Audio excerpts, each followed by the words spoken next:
everyone, we are Team Merry Marigold. The project that we created is named Rotary Garden. Why?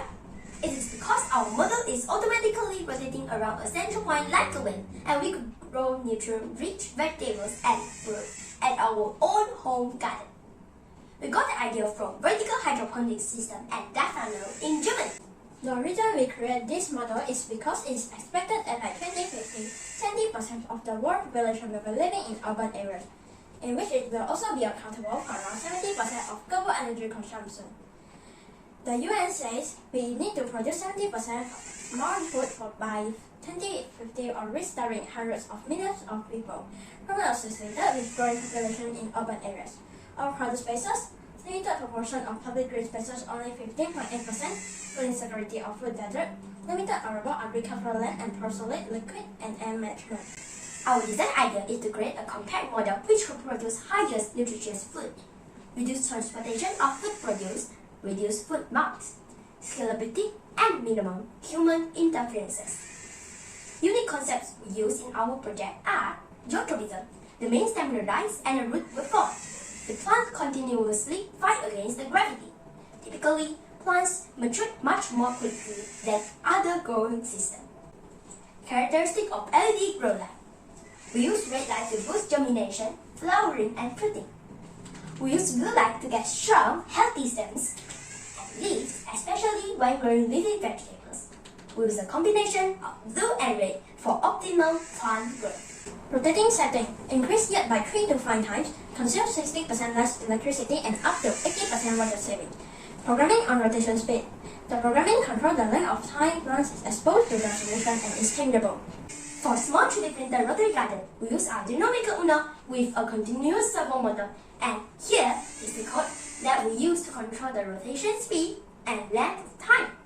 The motor will rotate for 1 second, which is basically time spent for one row of pots to reach the solution. Then wait for 6.5 seconds to let the roots absorb the nutrients. Then the same process repeat continuously. The bigger rotary garden uses Raspberry Pi Pico, DC motor driver, relay, and DC motor. And here is the code used to control the motor speed and lasting time. Basically, the motor will rotate for 2 seconds, which is basically time spent for one tray to reach the solution. Then wait for 5 seconds to let the roots absorb the nutrients. But as the plant grows bigger, the time needed per rotation is longer. But due to time constraints, we do not change it, but it is in our future improvement planning. There are some difficulties we face while doing the project. The first one will be our first 2 planting failed, and we only managed to grow the vegetable in 3rd planting. The first planting failed because we didn't put any nutrients in the water reservoirs, so the plants just got thin and died subsequently.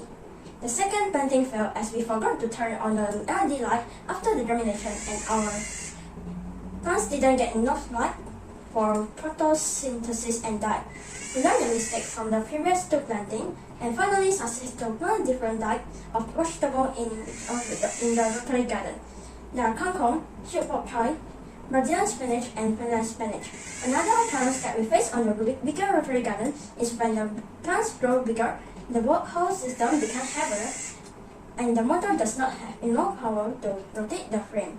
So, we have to obtain another motor and change it to the new one.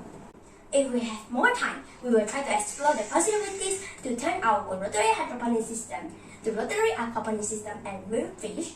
Besides, we will try to use PVC pipe for a lighter and bigger unit. We could also include solar power design in the model to create a better energy efficiency solution and apply IoT into the model to have an option of controlling the farm using just a smartphone like monitor the pH value, turn on specific color LED light. We will also include an automatic nutrient feeder system in the model. We hope we could help solving urban farming limitation issue and achieve SDG 11 target, enabling sustainable living, and achieve SDG 12 target, enabling self-sufficient nutrients, and achieve SDG 2 and SDG 3. And last but not least, promoting health in urban living and achieve SDG 3. Hope you will find our project interesting, and thanks for listening.